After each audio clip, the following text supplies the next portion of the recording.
Good evening, everyone. Welcome. Thank you all so much for joining us for the Jack McGovern Coats Disease Foundation virtual happy hour, golf awards, and auction.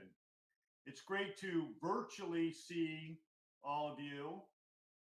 For those of you who don't know me, I'm Ed McGovern, co-founder of and chair of the board this year. I hope that all of you are doing well. Strange times that we're in right now. What a crazy year it's been. And like everyone else, we've had some changes this year to adapt to the pandemic. On Thursday, we held our 14th annual golf tournament, which has always concluded with a great dinner and fellowship, auction, generosity of our family, friends, and supporters. We had a great day of golf this year, but for obvious reasons, we couldn't have that in-person dinner this year. So here we are tonight for our virtual happy hour event, auction, and to tell you the latest about Coats disease and what our foundation is doing. We're also going to recognize the winners of the golf tournament and build on our efforts to find a cure for Coats.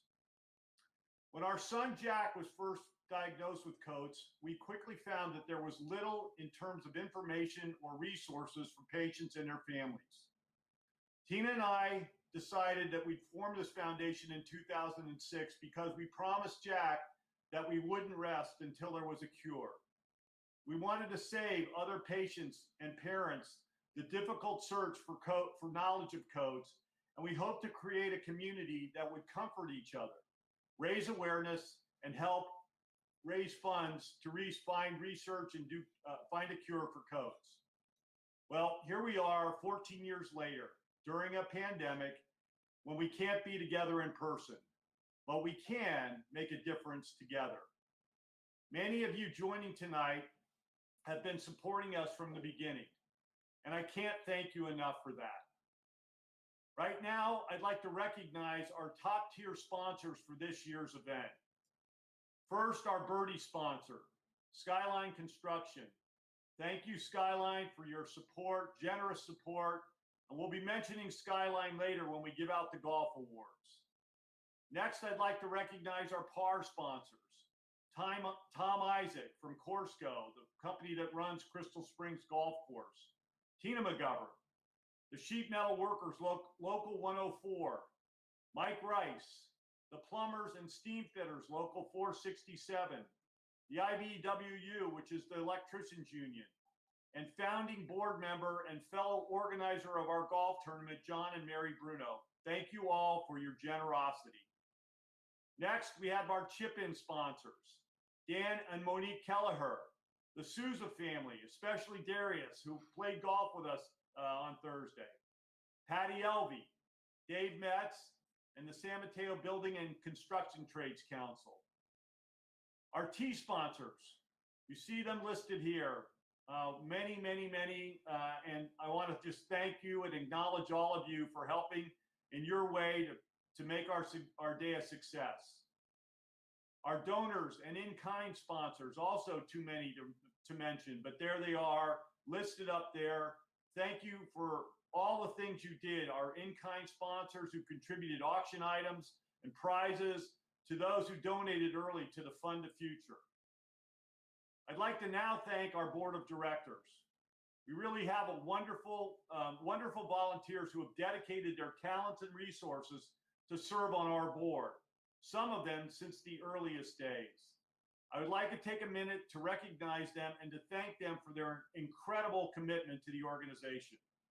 My co-founder, Tina McGovern, founding board members, Russ Miller, Kirk Pesner, John Bruno, our immediate past chair, Suzanne Levere, vice chair, Joe Vollert, our past chair, Jeannie Parker Martin, Jack McGovern, Gary Brickley, Nagar Souza, and Dr. Sherry Van Everen, who also chairs our scientific advisory board. Thank you all for your enduring service to the foundation. I mentioned the scientific advisory board. I'd like to recognize these very special doctors who are helping us. They're top retina specialists and researchers who have volunteered to advise our efforts on funding research.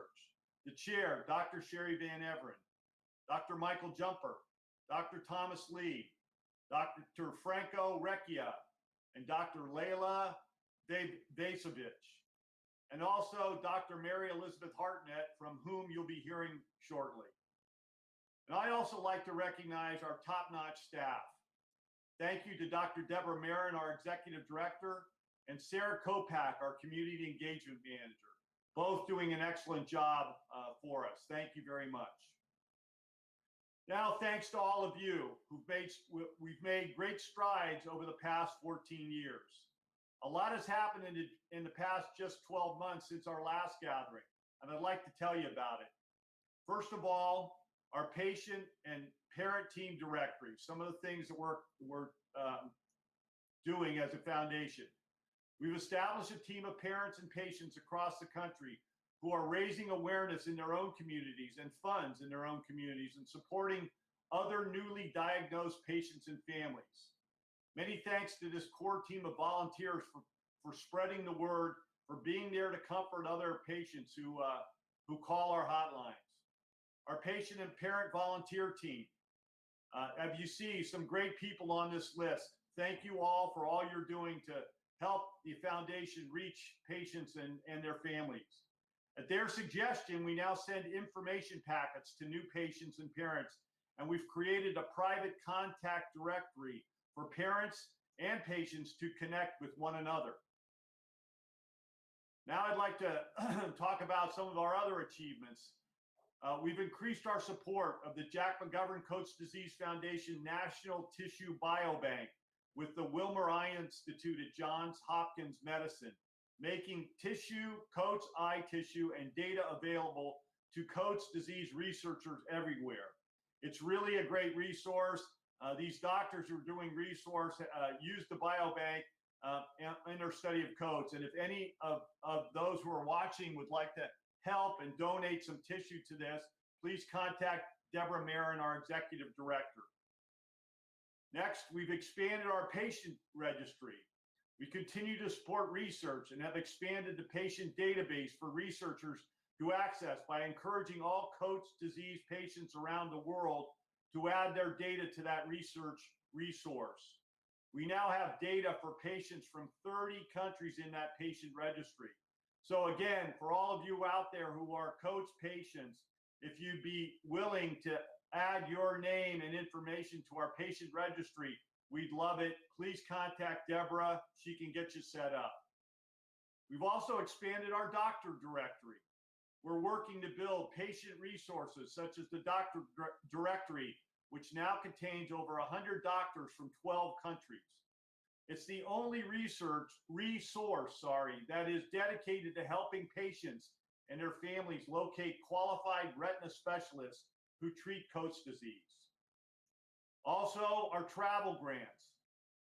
Again, thanks to a recommendation from the Scientific Advisory Board, we've created travel grants for junior researchers to attend conferences where they will learn about cutting-edge research on Coats. Obviously, they're not attending in-person conferences now, but we are helping to sponsor them to do virtual conferences with these travel grants.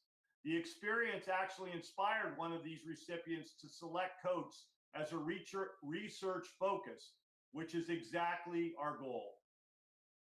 And all of these achievements could not have happened without your generous support. We're the only organization that is focused on raising awareness, expanding research, providing resources for Coats disease patients and their families. Thank you all for all that you do to support the Jack McGovern Coats Disease Foundation. You're making a difference for patients who live with Coats, who are patients who are going to be diagnosed with Coats, and hopefully one day, with your support, we're going to find a cure. Now I'd like to introduce you to our title speaker tonight, Dr. Mary Elizabeth Hartnett. We're very fortunate to have one of the leading researchers on Coats disease on our scientific advisory board. Dr. Hartnett's been with us really almost from the very beginning. We've gotten to know her, we feel like she's family, and she treats us fantastic. It's my pleasure to introduce her to you this evening. Dr. Hartnett is a leader in Coats disease research and treatment. She holds the Calvin S. and Janelle H. Hatch Presidential Endowed Chair and Distinguished Professor in Ophthalmology and Visual Sciences at the University of Utah. She serves as the Adjunct Professor of Neurobiology and Anatomy and Pediatrics. She is the Director of the Advances in Pediatric Retina course. Dr. Hartnett had a scheduling conflict today, so she's recorded this presentation for us. So take it away, Dr. Hartnett. Thank you. It's a great pleasure to speak to you today on behalf of the Jack McGovern Coats Disease Foundation Scientific Advisory Board. Before I present on the diagnosis and management of Coats disease currently, as well as the challenges, I wanted to define a few terms. So here is a cross-section of the eye showing the cornea in the front, as well as the retina, which lines the back of the eye. I'll be showing some photographs of the eye, similar to this retinal diagram on the lower right, and you'll see that the optic nerve is actually just off center in the posterior part of the eye. And the peripheral retina, which is shown below, is actually quite anterior in the cross section. The macula is a small area of the retina that provides the 20/20 or very fine visual acuity. We can take a cross section of the macula using optical coherence tomography, and it shows the well-defined structure that is associated with normal visual acuity. So here's now a photograph of an eye, the right eye, showing the normal optic nerve and retinal vessels and the macula with the nice reflexes centrally. Here is a picture of a left eye with Coats disease, and what you'll notice are these yellow spots or exudates. If we look into the peripheral retina, we will see the cause of these exudates, and that's these red, yellowish lesions from abnormal vascular structures or telangiectasia.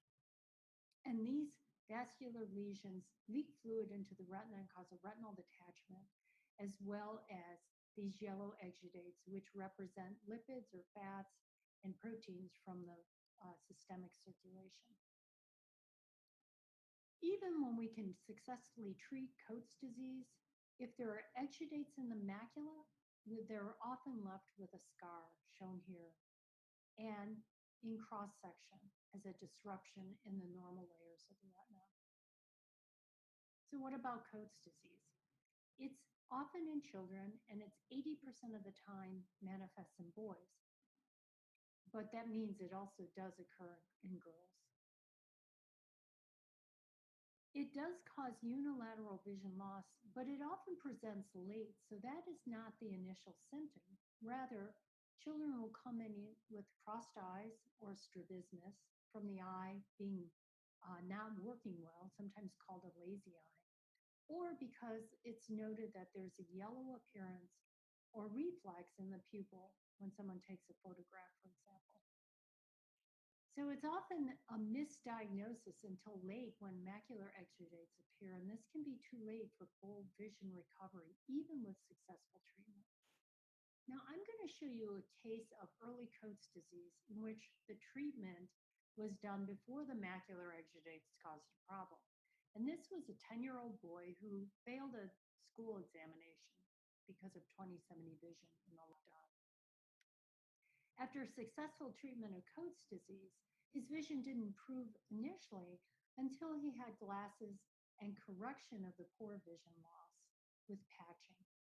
So this was a situation in which Coats disease was discovered early just by happenstance because of a refractive error or a change in glasses that caused a reduced vision. What's our current management of Coats disease?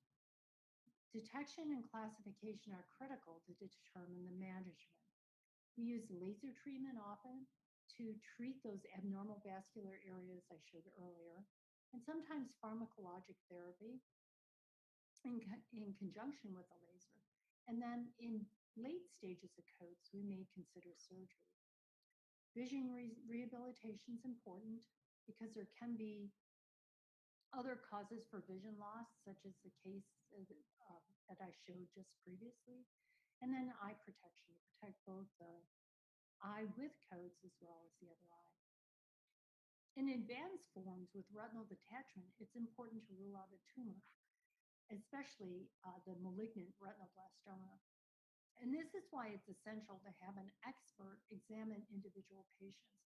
Codes can have a very variable appearance, and therefore it's important to have someone who treats codes regularly make the diagnosis and the treatment and follow through with visual rehabilitation. So we often use wide-angle fluorescein angiography, shown here with white representing fluorescein dye that outlines the blood vessels, and then areas of telangiectasia. The dark areas are areas that are devoid of vasculature. And the abnormal blood vessels, as well as the avascular retina, are treated with laser. And you can see these laser spots here as dark areas in the peripheral retina. Because of the location of the laser in the peripheral retina, it may not be noted to cause problems with visual acuity, as long as the macula has not been affected by exudates. What are some of the take-home messages about Coates disease? Well, it's common to miss early cases because children are very adaptable. And even with loss of vision in one eye, they still function perfectly normally. So it's very hard to detect Coates unless it's looked for. There's no way to diagnose early Coates disease with telangiectasia without looking in the peripheral retina. Once macular exudates occur, visual acuity can be threatened. It's also important to realize that it's not a fault to miss early Coates of either the family or the patient. There's always a management plan, regardless of what level of visual acuity is there or what stage of Coates. And it's also important to remember that the variability and the outcome can vary depending on each individual patient. So it's important to have a physician who treats Coates disease confirm the diagnosis, determine a management plan, and follow through with visual rehabilitation and protective eyewear. As you can see, research efforts are very important to be able to improve our way of identifying Coates early and also have better treatments. What are the challenges? Coates disease is a rare condition. So it's very difficult to do a large clinical trial in which you may have hundreds of patients because it's not that common. It's often missed early because there aren't symptoms present, even though, unless you actually look for visual acuity in each eye. There's also no model of Coates disease. So in science, we often use cells, or we may even have an animal model to be able to help us understand what the molecular mechanisms are or the pathophysiology so that we can make improvements. And many of the other retinovascular diseases that are more common are not exactly like Coates disease. So we can't assume, for example, that we would treat Coates disease the same way we would treat diabetic retinopathy or age-related macular degeneration. So what are some research goals? And these are not certainly all of them. But early screening before vision loss occurs would be important, and raising awareness of Coates disease, as well as determine better methods to detect vascular abnormalities in the peripheral retina before macular exudates occur. Once macular exudates appear, it would be nice to understand ways that we can prevent them from causing a scar tissue and reducing visual acuity in the macula. Better treatments for the vascular lesions would be helpful, so as we don't need to treat with laser, which often requires placing a child under anesthesia. And I want to thank you all for your help in spreading awareness and improving our resources and our treatment. of patients with Coates disease. Thank you.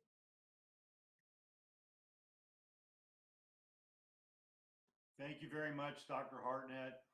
That was, wow, for me, that was a trip down memory lane for how Jack was diagnosed when he was 11, had laser surgery, he had drug therapy, he had surgery. They improved his eyesight, but he does have scar tissue left, and that's caused some of the vision loss in his left eye. Boy, that was, he's stable now. His vision is stable and good, but that was a real trip down memory lane. Anyway, we're very grateful to retina specialists and researchers like Dr. Hartnett who are working tirelessly to improve treatments and find a cure.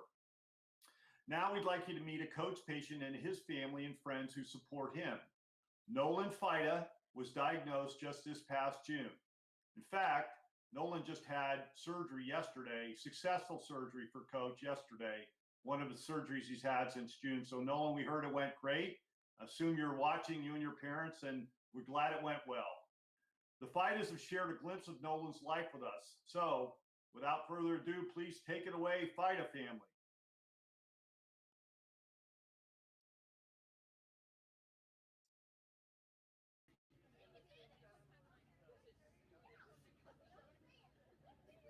Swimmers, take your mark.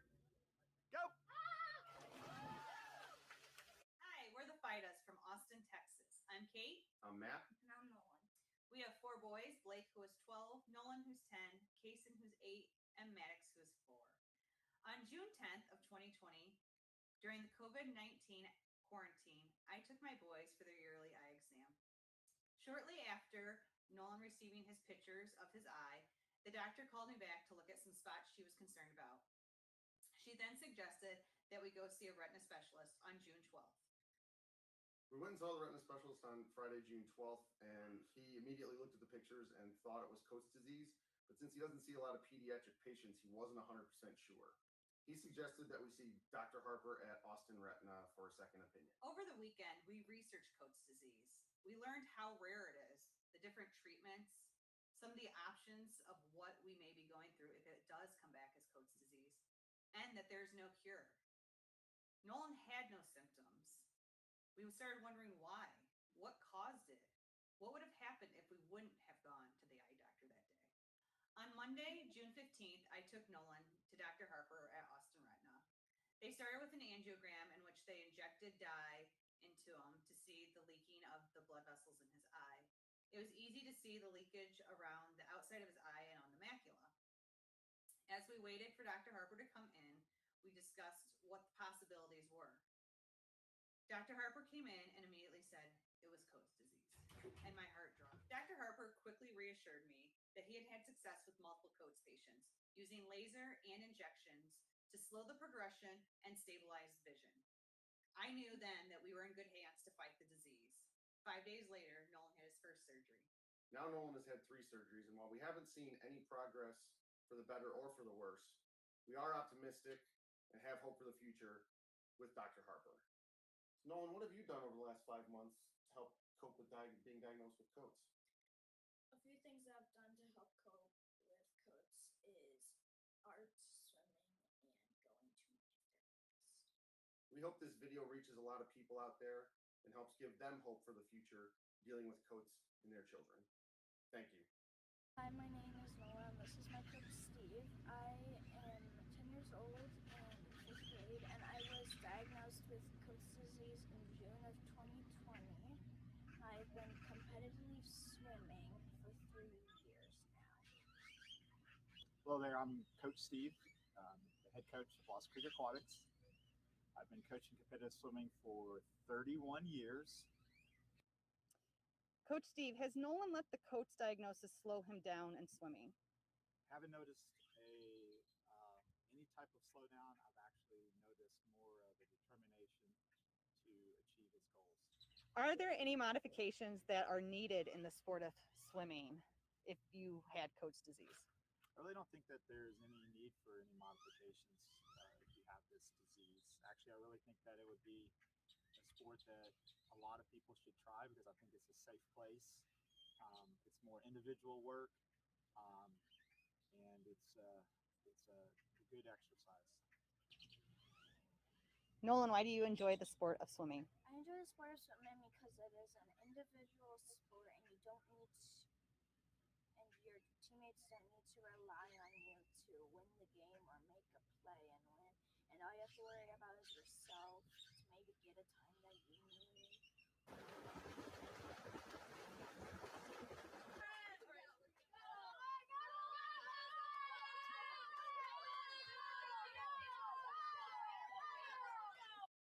Hi, my name is Ali Guzman. I'm a family therapist working with families and children dealing with a serious illness.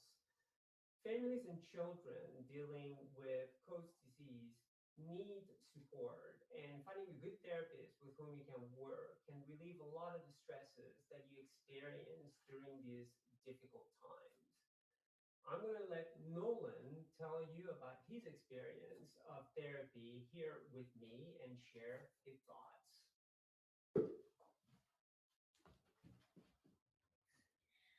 I like going to a therapist since I've got diagnosed with Coats disease because he has helped me with getting my worries out, and also he is fun to hang out with, and he likes seeing me, and I like seeing him, and he's very funny.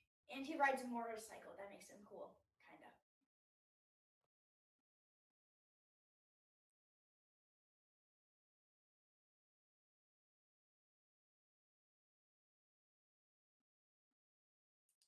Wow. Thank you, Nolan, Kate, Matt, and your family for sharing your story with us. As I mentioned earlier, that Nolan had his fourth treatment since he was diagnosed in June. So we're glad it went well, Nolan.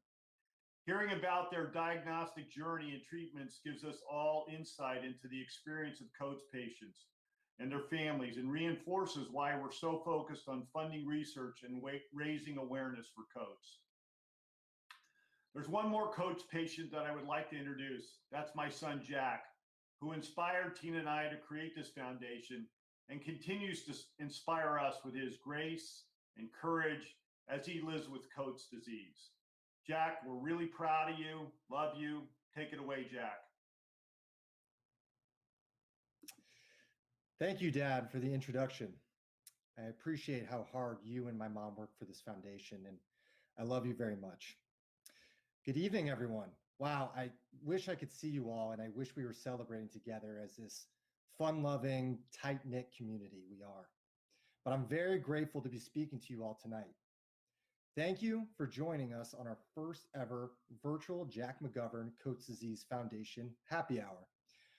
I hope you're all able to let loose a bit with a cocktail or two. I want to first thank everyone who has made tonight and the golf tournament a success. Thank you to Deborah, Sarah, Lori, and Ira for organizing and putting on this event. Thank you to my dad, my mom, our board of directors, and the scientific advisory board for your tireless efforts during this challenging year. And most importantly, thank you to each and every one of you on this call. This year has been extremely chaotic and hard for everyone. We're in the midst of a pandemic. We've been through wildfires, economic hardship, and a contentious election. Yet here you are supporting me, my family, and children from all over the world with Coats disease. What you demonstrate and produce when you donate and support this foundation in 2020 is resilience and hope. This community is resilient to face this year and all of its challenges and still say, how can I help someone else? That is being resiliently generous in the face of terrible struggles. There are parents right now, as you saw with Nolan and his family, who after months of lockdown get a diagnosis from their doctor saying, your child has a rare eye condition called Coats disease. But because of you, your support, and this foundation, those parents don't walk forward onto an unknown path. They have the proper information. They have an online supportive community, and they have hope that the work we do will save their child's vision. So, as we enjoy this evening, know how important you are to me and to every single person who has Coats disease around the world. Remember resilience and remember hope. And finally, toast yourselves because you are damn awesome.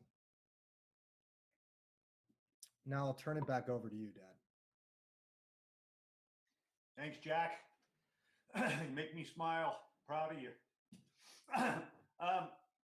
It's now my pleasure to introduce our MC and auctioneer extraordinaire, Steve Hayworth. Steve is generously sharing his time and talents tonight to support our cause. We're very grateful to him. Some of you who are with us back in September, I believe, you met Steve for the first time. He did a great job then. We had a little auction. He's just terrific, and we're so happy to have him. Steve has spent the past 30 years in a car dealership world in San Francisco, in the San Francisco Bay Area, but he's discovered a calling late in life and talent as an auctioneer. Thanks so much, Steve, for supporting us tonight. And please take it away, Steve. Hey, Ed, thanks so much. Everybody, welcome aboard. Boy, we have a lot of people on the lead. I'll make a couple of comments here before we get started tonight. First and foremost, I'm not quite sure about auctioneer extraordinaire, but thanks for those nice compliments. Actually, this whole auctioneering thing started 23 years ago. In fact, the two most memorable auctions that I've had, and I do about 60 a year, were the first auction for a school in Danville that my daughter went to, and it was a live auction, not a virtual auction.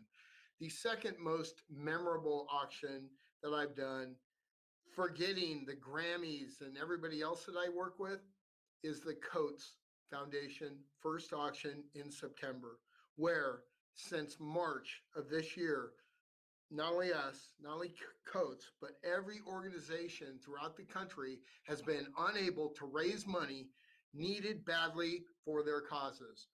Coats took a chance on us. We took a chance on Coats using a payee platform that enabled us to bring events to the people versus bringing people to the events. You folks are leaving behind a legacy tonight, as you did in September, to help this cause. That's the first legacy you leave behind. The second legacy you leave behind is you have made it possible, and really possible, for all organizations across the country to see what you have done virtually to enable them to once again raise much needed funds for incredibly needy people. So thanks so much, Coach Foundation, for taking a chance on us. Thank you, donors to the Coach Foundation, of donating money to help the cause. And thank you for helping many causes throughout the country. So without further ado, a few more comments. As you know, this year's been especially challenging for all of us. No surprise there. The foundation has seen a decrease in revenue, but expenses related to raising awareness, providing resources for patients and their families have remained the same. It's critical we move forward. So we really need your support tonight in a fund of future that we're going to conduct here in a few moments. I have great news though. Generous donors will match the first $5,000 donated. So get ready and I'll explain how this paddle raise fund the future works. If you notice on your donor site, you have two buttons. You have a green button and you have a black bid more or donate more button. When I go through the levels of what I'm going to ask for donations, all you simply have to do is hit those buttons. You hit the green button for the set amount, you hit the black button for the raise more amount. So if you feel so compelled to donate 5, 10, 15, 20, 25, 30, 35, $40,000, go ahead and hit that black button. All right, so we're going to get started tonight. Now, before I even got going tonight, excuse me, a few people jumped the gun, believe it or not. We already have in our funding need to get up to that $5,000 match, a donation of $600. In addition to that, we had another donation of $500, bringing us up to $1,100 to prime the pump. Thank you very much, Mary and Joe Taboni, for pledging $500 to help out with the other $600, bringing it to $1,100. Now, we raised $5,000. We get a match of $5,000. Y'all hearing me?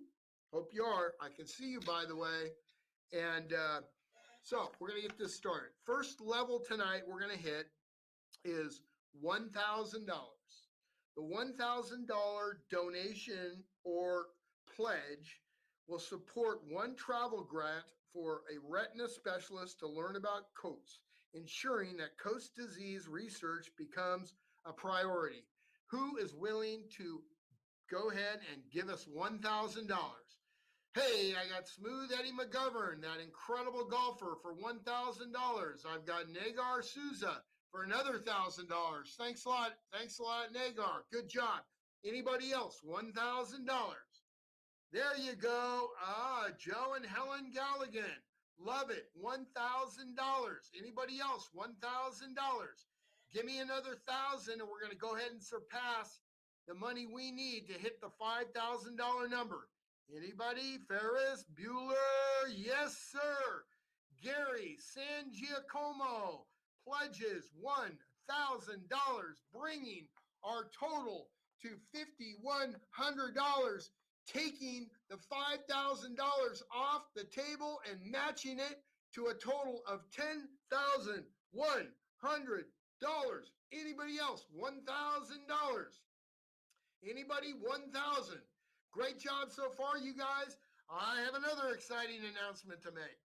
If we run it up from $10,100 to $15,000, we've got another matching donation of $5,000. That means if we get to 15 grand, boom, we're at $20,000. We're halfway to our goal. So let's do it, and let's start it at $500. I'm going to move the level down to $500. All right, who wants to give me a pledge of $500? Anybody? Yes, Fersi Niramad. Probably, hey, I'm going to call you Ferris, as in Bueller, because I probably hatcheted your name. But needless to say, love the fact that you stepped up for $500. Virtual applause. Great job, Ferris. Thanks so much. Anybody else? $500. Let's go, you guys. There you go. John Bruno, $500. Thanks, Johnny. Appreciate it. Bruno, $500. Anybody else? $500. We're at $11,100. We have a small hill to climb here, folks.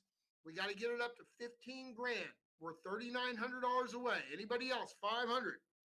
All right, $500 helps us to increase visibility amongst pediatricians so that children are diagnosed promptly, saving a child's vision. Anybody else? 500.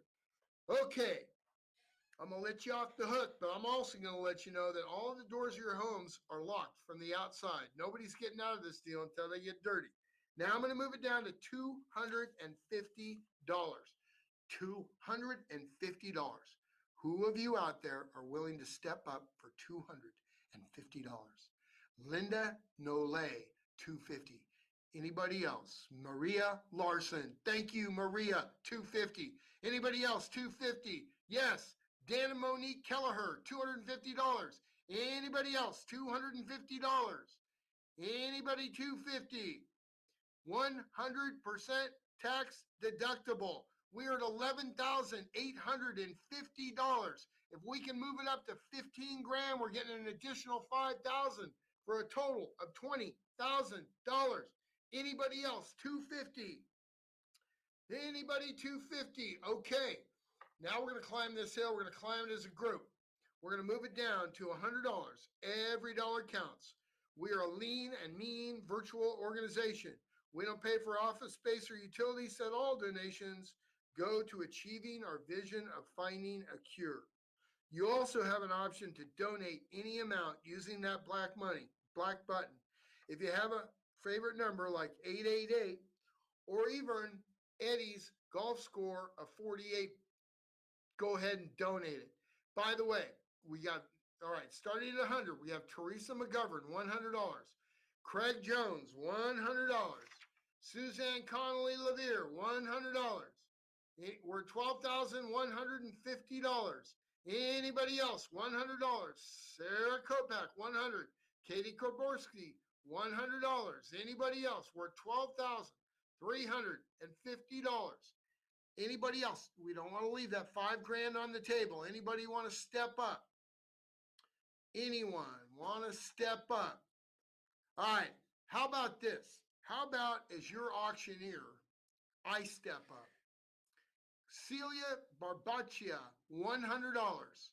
I'm going to try to help you guys get to that $15,000 level.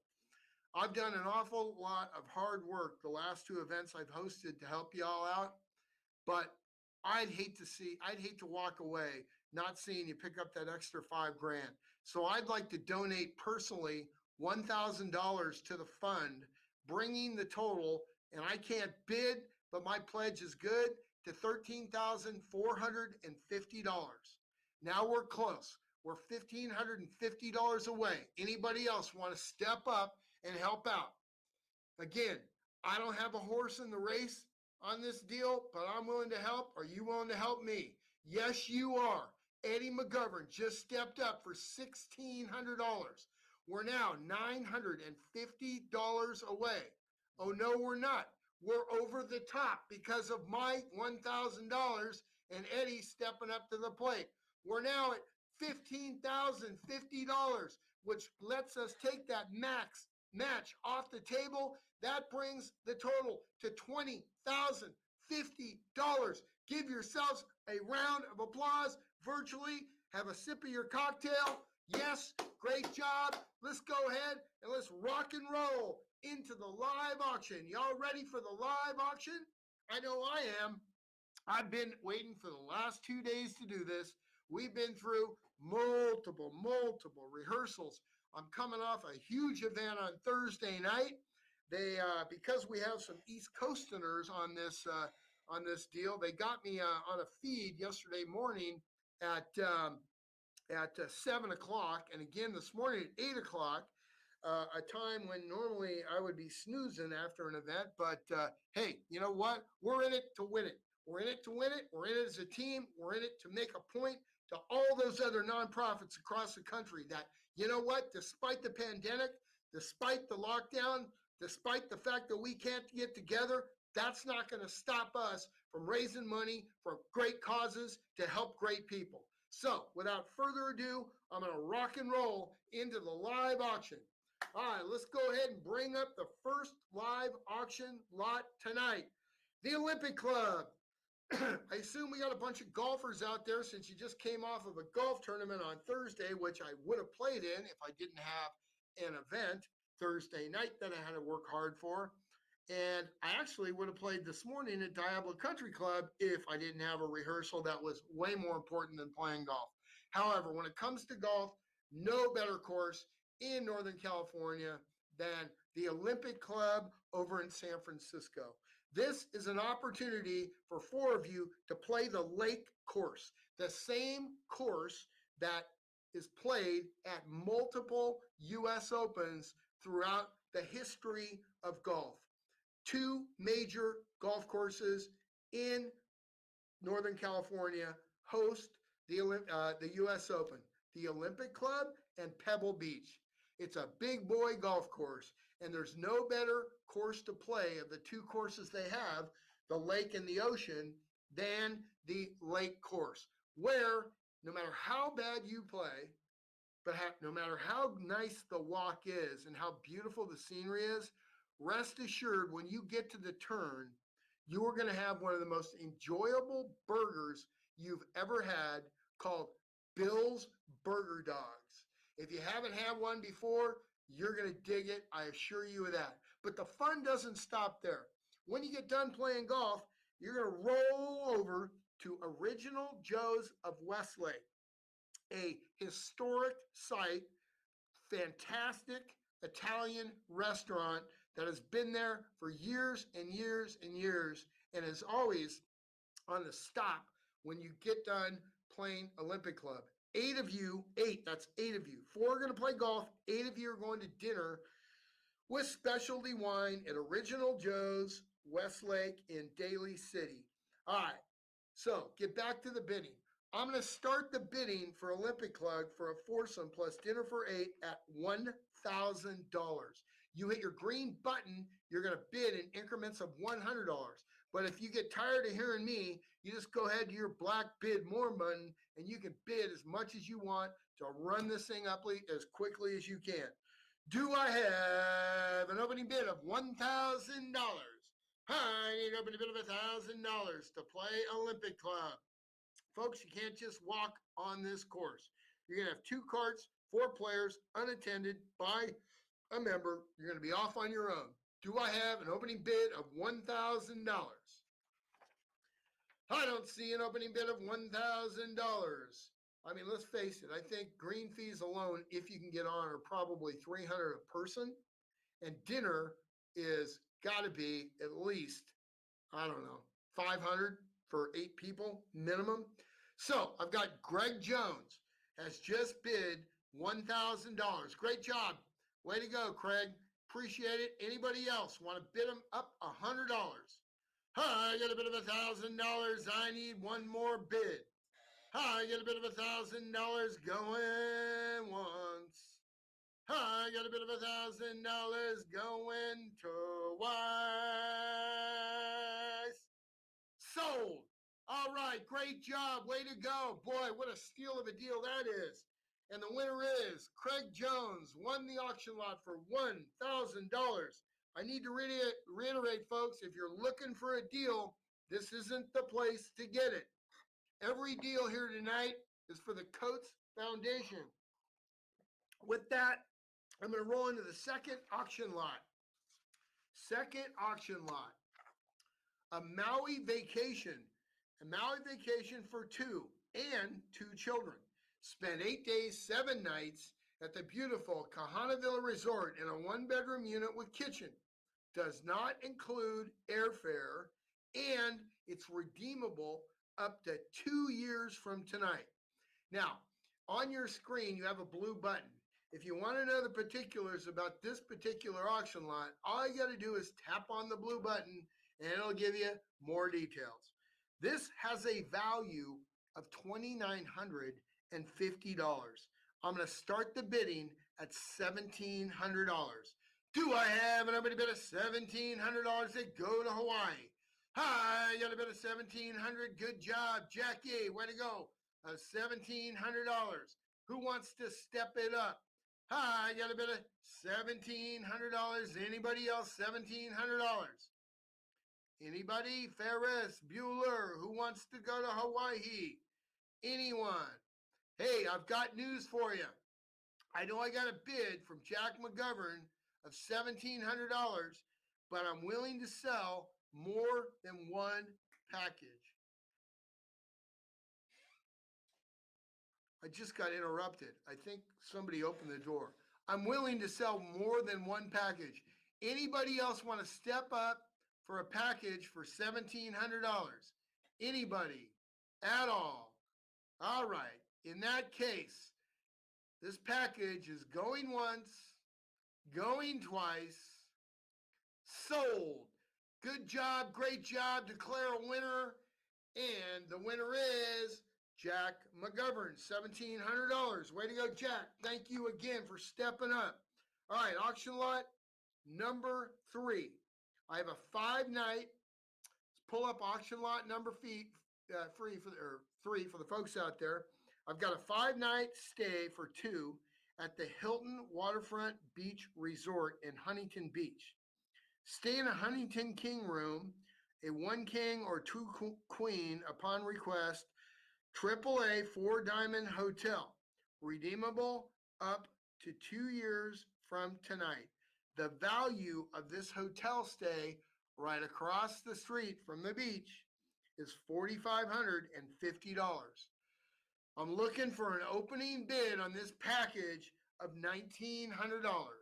Do I have an opening bid of $1,900? Anyone? Ferris, Bueller, $1,900. Who wants to go down to Huntington Beach? Anybody want to go down to Huntington? Anyone? Yes, sir. Maria Larson has a bid of $1,900. Anybody else want to go to Huntington Beach? I got a bid of $1,900. Anybody want to go $2,000? Anybody? Ferris, Bueller. Anyone want to jump in at $2,000? Apparently not. So this auction lot is going once, going twice, and sold. Great job. Close it out. Declare a winner. Call it a day. And Maria Larson won this item for $1,900. Give her a virtual round of applause. Good job, you guys. Okay. Live auction number 4. The last live auction. My wife and I have forever wanted to go to Africa on a safari. We both regularly follow a wildlife foundation that is taken on responsibility for fostering orphan elephants who lost their parents to poachers. We're on Instagram constantly seeing their plight, how they're doing, and also looking at all the other wildlife around the reserve that they live on. Unfortunately, we've not had the time or opportunity to get over there. However, this auction lot that I'm going to sell tonight is something special. This is a lot that allows 2 of you to enjoy 6 days and 6 nights for 2 at one of 2 Zulu Nyala lodges situated on a private reserve on the east coastal area of South Africa. The package includes air-conditioned accommodations, all meals, 2 photo safaris per day. Safari drives are in open Land Rovers with qualified game ranger and take place in the early morning and the early evening when animals are more active. Game viewing includes elephants, rhinos, buffaloes, leopards, cheetahs, and many more. Lions and tigers and bears, oh my. Enjoy delicious meals prepared by South African chefs and relax in comfortable lounges. Amenities include a sparkling pool, tennis courts, craft and curio bar, or center bar, lounges, game room. Optional excursions for a price, of course, include riverboat cruises, deep sea fishing, scuba and snorkeling, visits to the World Heritage Site, and many other options. Airfare is not included, and listen to this. This trip is valid 3 years from the date of purchase. 3 years from the date of purchase. The value of this trip is $5,950, but I'm going to start the bidding for 2 to go to Africa for a safari at $2,500. Do I have a bid of $2,500? I need a bid of $2,500 to go to Africa. I got a bid Smooth Eddie at $2,500. Anybody else? 26. Mike Rosenberg, $2,600. Who wants to come back and play the game? I got Ed in at $2,600. I got Ed back in at $2,700. Mike, you playing or watching? I got Ed at $2,700. I need $2,800. Anybody want to go? $2,800. I got Ed at $2,700. Anybody want to go 28? Hey, Mike, got a question for you. Can you see me out there? Because I'm looking at you. Here's the deal. I got Ed at $2,700. I got you at $2,600. If the reverse were true, would you have gone $2,700? If you would have, then I'm going to go ahead and tell you guys that I'm willing to sell more than one trip, okay? I'll sell both of you a trip for $2,700. All that you have to do is go ahead and go on to the button, the black button, to add it to your cart. Mike, way to go, $2,700. So here's what I want you to do.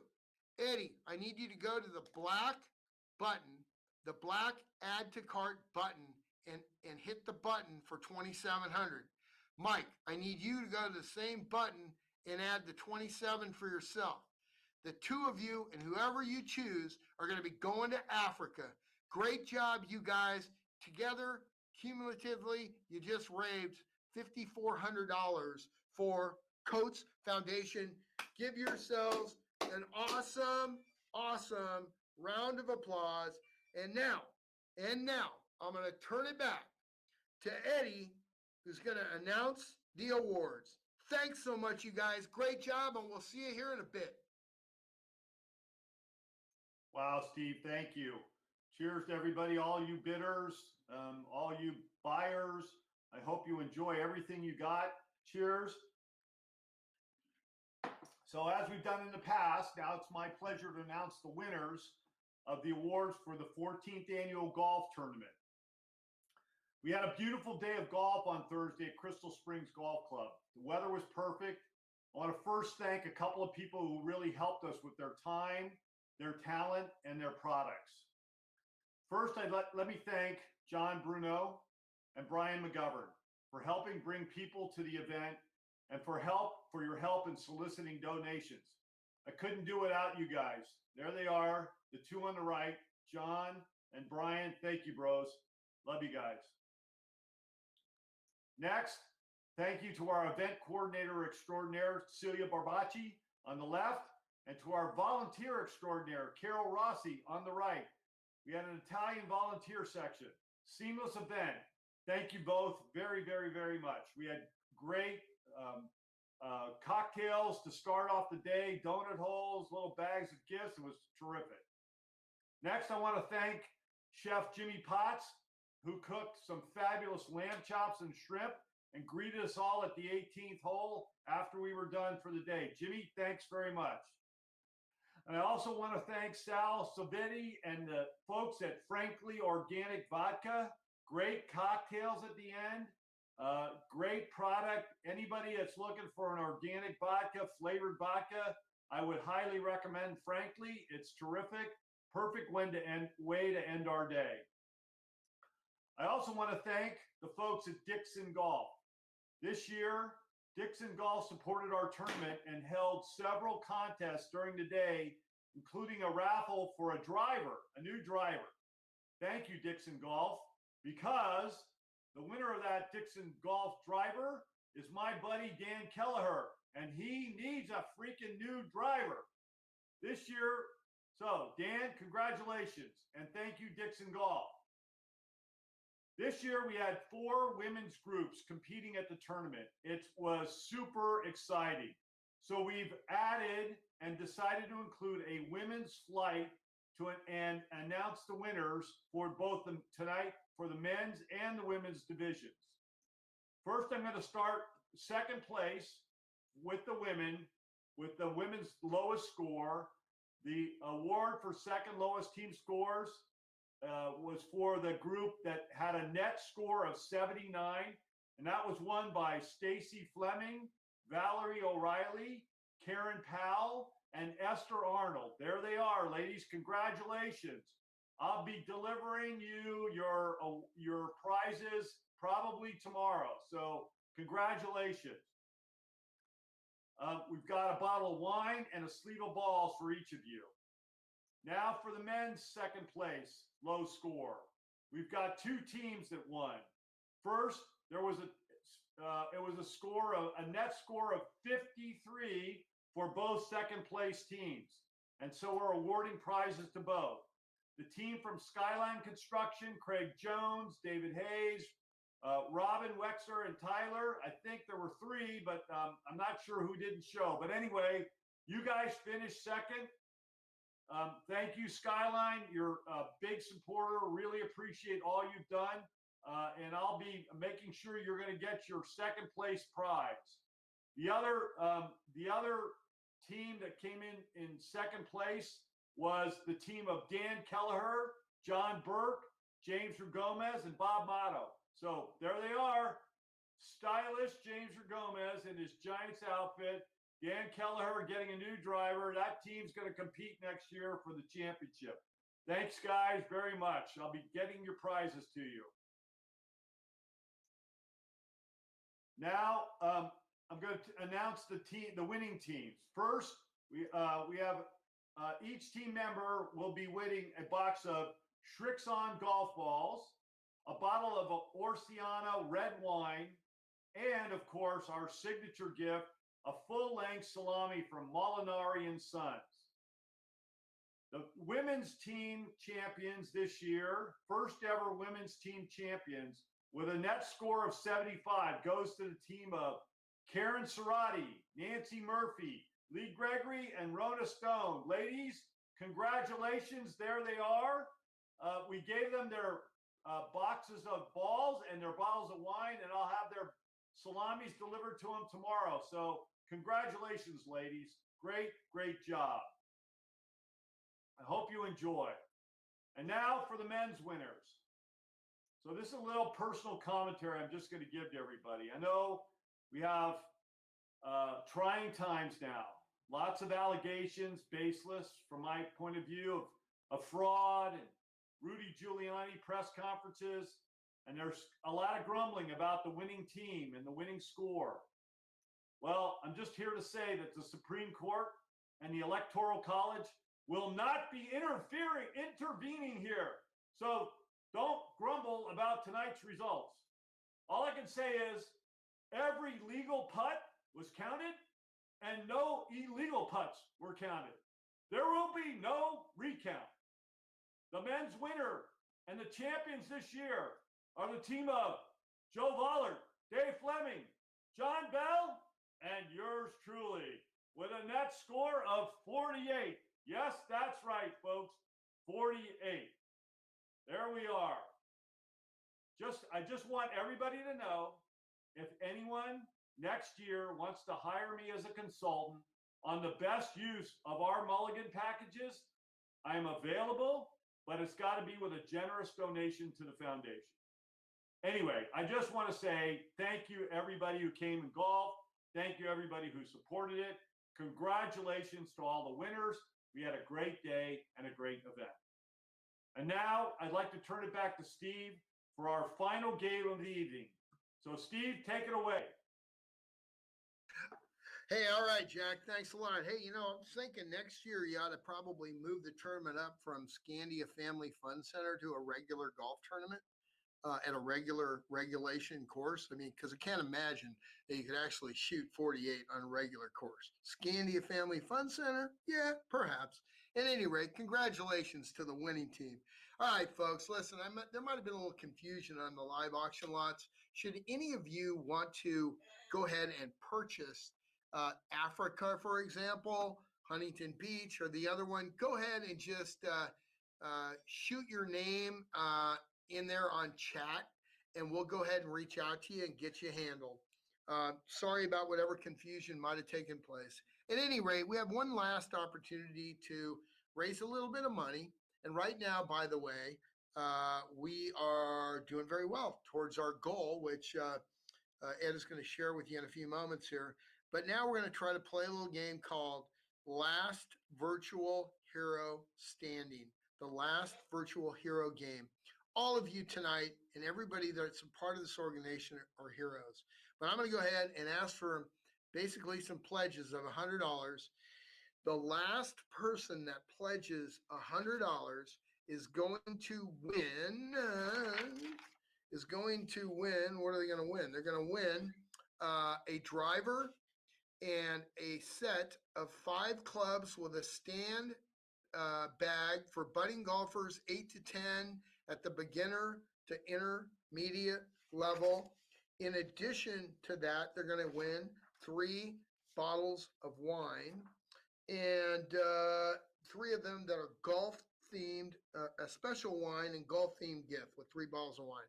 So with that said, anybody that wants to jump in for $100, please do so for the last virtual hero. Anybody want to step up for $100? Anybody? If I get one in there at this point, you're going to walk away with a nice gift. Anybody? $100. Anybody? Ferris, Bueller, anybody? We got one. Linda Nole, $100. She's the winner in the clubhouse so far. Anybody else? $100. Dan and Monique, $100. Now they're the winner in the clubhouse. Remember, Linda, you can go ahead and pledge again, but you add that to your basket. All right. Ferris, $100. You're the winner in the clubhouse. Anybody else can jump in. Everybody can jump in. Linda, for example, Dan, Monique, you guys can jump in again. So far, we've got 300. Dan is now the winner in the clubhouse. Anybody else want to be the winner in the clubhouse? I've got Dan, winner in the clubhouse, and I'm going to do a countdown. So far, Dan is the winner and Monique the winner in the clubhouse. I've got 10, 9, 8, 7. Linda just trumped Dan and Monique. 7, 6, 5. Linda's leading. 4, 3. Brian McGovern just jumped the gun. 2, 1. Whoa, we got a winner. Declare a winner, and the winner is Katie. Declare a winner, and the winner is Katie Fida. Katie Fida, great job. Way to go. Way to look. We're now over $30,000 plus the golf tournament. And now I'm going to turn it back to Ed and Jack to close out the evening. Ladies and gentlemen, thank you very much. My name's Steve Hayworth, and I appreciate having the opportunity to help y'all raise money tonight. Go ahead, Jack and Ed. Awesome, Steve. Thank you so much. That was fantastic. Everyone, thank you so much for being here. This has been great. Jackie and I are excited to go to Hawaii.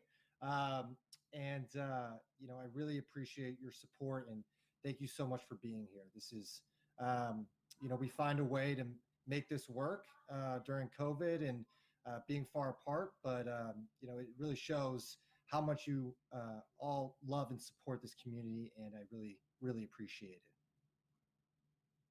Thanks, Jack. Steve, thank you very much. Great job on the auction. Thank everybody who bid. It's really been a tremendous evening. Thank you all so much for being with us tonight and for all that you do for our foundation. This event fills us with hope for the many children and adults who live with the impact of codes, and we will make sure we forge ahead. There's still no cure, but with your help, we're making progress in funding research to learn the causes, develop better treatments, and ultimately to find a cure for the patients like Jack and others, so they don't have to live their lives with codes.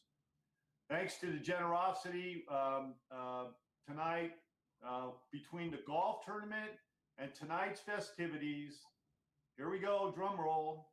We've raised a total of $54,550. So thank you, everybody. Cheers to all of you who have given and donated. We love you. Thank you very much. The silent auction, by the way, will remain open until 6 o'clock tonight, Pacific time, 9 o'clock Eastern. So you have approximately 20 minutes or so to get your final bids in on those auction items. Thank you so much for your support. Stay well. We will get through this trying time together. Good night and happy Thanksgiving. Cheers.